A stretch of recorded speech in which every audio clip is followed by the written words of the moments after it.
received a call that the window that is going to be installed here is already ready. So later at 11 o'clock I am going to the Salamander Bay to install that window. And also here, because when I am changing lanes, I always look at the back. Shoulder check. And without the window, is just relying on the mirror, side mirror, it's really not comfortable for me. I don't feel secure. I don't feel safe. Okay, that's it. I finished the floor. Those spots that I did not put, they are actually okay. They are hard. And I finished 2 rolls of sound deadener. It is now 10 o'clock. I am preparing my meal. By 11 we are going to the glass installer. I have this leftover chicken. I'm going to toast it.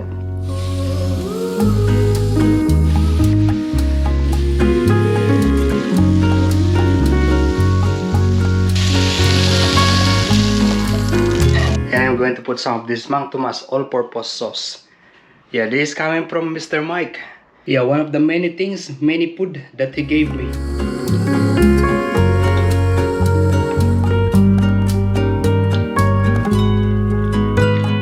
They actually have this Garmin. This GPS I bought yesterday from Facebook Marketplace. The seller is living just 8 minutes from here.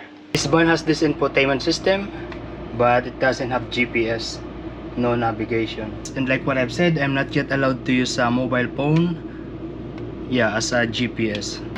We are now here in the Salamander Bay Shopping Square. I'm basically going to the bank to ask them to transfer money to my my daily account, and I'm going to use that money to pay for my credit card, and then the credit card I'm going to use that to pay for my for the window installation. And because of those spending, I'll be able to earn rewards. Okay, so money has been transferred to my usual account, coming from my Gold Saver account. Oh my, look at how I park. It's good that I am going now. I didn't notice how bad this is my parking. Look at that. I will show you again. Look at that. The line is in the middle. And we are now here. So basically what I want to have is to be something like this. I should bring my bike. And this area mostly is related to car. Automotive. The time now is 11:07, and the guy said he's going to call me once it's finished. Maybe around 4-5 o'clock, he said. Oh, look at, there is one beautiful coffee shop here. I'm going to buy a coffee, and it's also a beautiful decoration shop.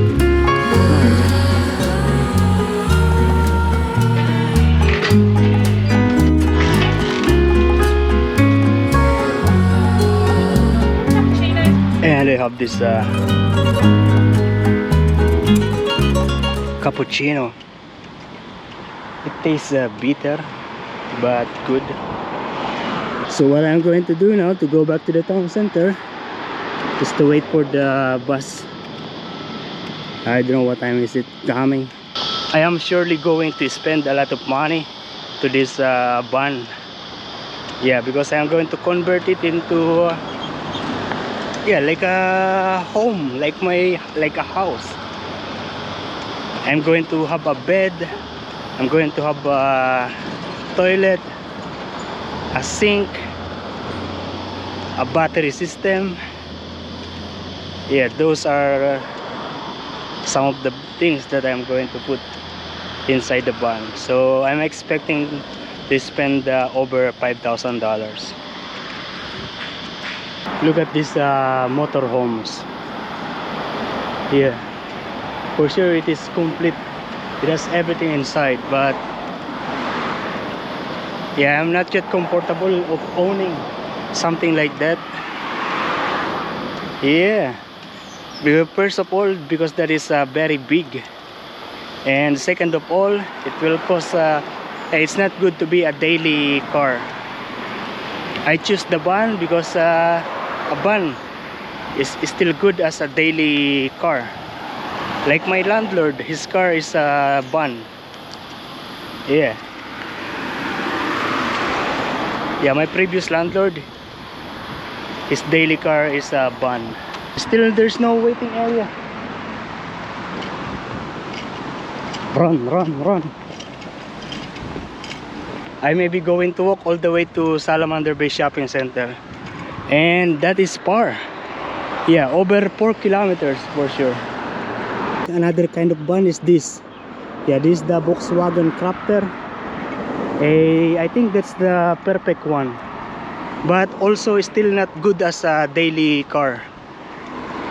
Yeah, Volkswagen Crafter is kind of similar to those ambulance. They are big, but it's not obvious that a camper. Maybe in the future that I am not working, just traveling, so I think that Volkswagen Crafter will be good. I mentioned to you before that my main purpose for buying a car is to do camping. Yeah, travel. Yeah, initially the Suzuki Jimny is not already on the list, but when I saw videos of vlogs that people camping using the Suzuki Jimny, and that makes me decide to have that Suzuki Jimny, because Suzuki Jimny is my favorite car.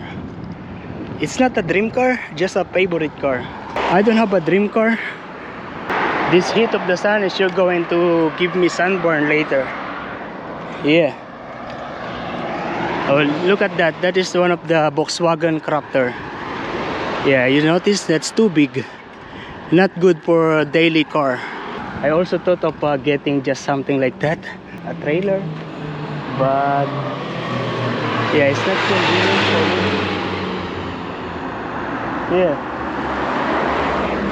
my Suzuki Jimny before can actually carry a trailer like that, but it's not best option for me. Yeah, maybe we are going to walk all the way to Salamander Bay Shopping Square, but I'm not going to go to this highway. Instead, I'm going to go to that side, which is near to the water. You notice the grass, yeah, mostly are dry. Yeah, because it is summer, very less rain. There is a bus stop here, but I'm not sure if the bus really get through here. Oh, it's not good idea for me. It is not good idea to have this mailbox here in the waiting area. For fun, some people, they will get your mail. I already thought of bringing my bike, but I did not bring it. Oh, there is a lady waiting for the bus. Yeah, maybe I should go there and wait also. It's hard to walk, so I'll be just taking the bus.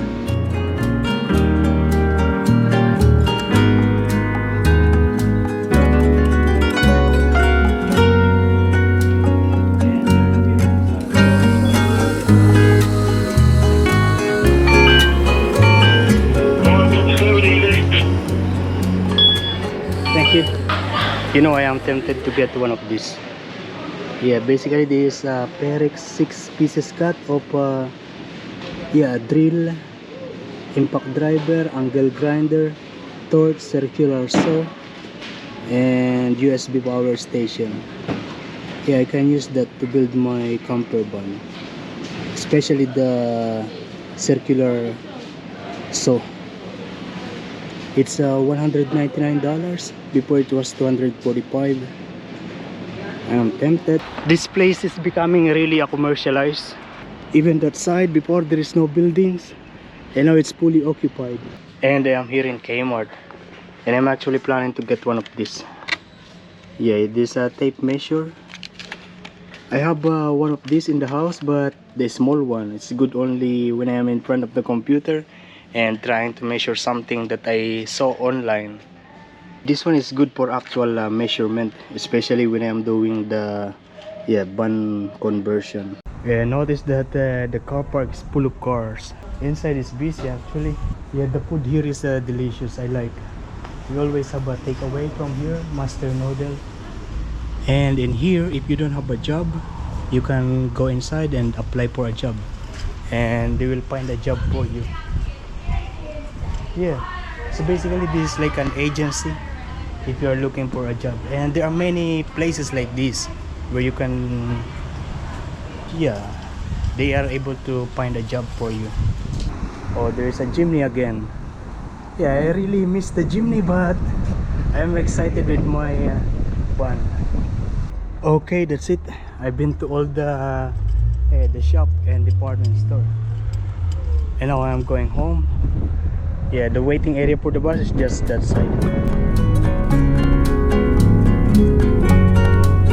And we are now here in the Nelson Bay. Good thing I have rice, but I have just egg. I'm going to fry this egg, and this is my lunch. Oh no, I'm running out of time. Yeah, I'm running out of time. Yeah, they sent me a message 30 minutes before 5 o'clock. And it is in Salamander Bay Shopping Square. I was trying to book an Uber and taxi, but nothing is available. And so I am going to ride the bike. Good thing my bike has 3 bars of battery. It is not really good to bike today. It is hot, and I mean the sun is hot, but it's windy and it's cold, and I feel really rushing. Very nice. I can see now the roundabout, and I am now here. I can see my car already with the glass. Oh, looks beautiful. It looks realistic. I mean, it looks like built-in. Amazing, huh? Okay, I'm going to leave the bike there, and I'm going to pay. Amazing. I was not expecting it to be like this.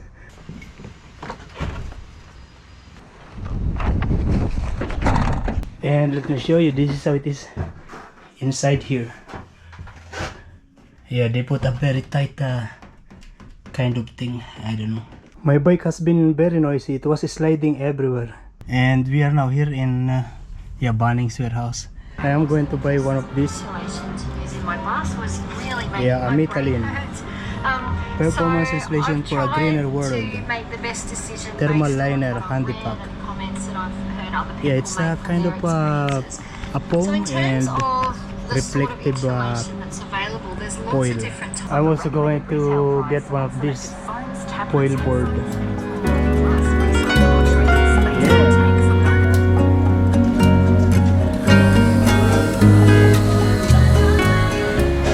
And this is how it is outside here. It's already 8 o'clock.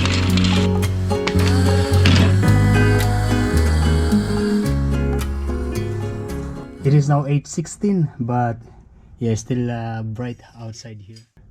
Good morning, guys. It is now 6 o'clock in the morning, and I'm going to continue doing this job because my work today will be later at 2 o'clock.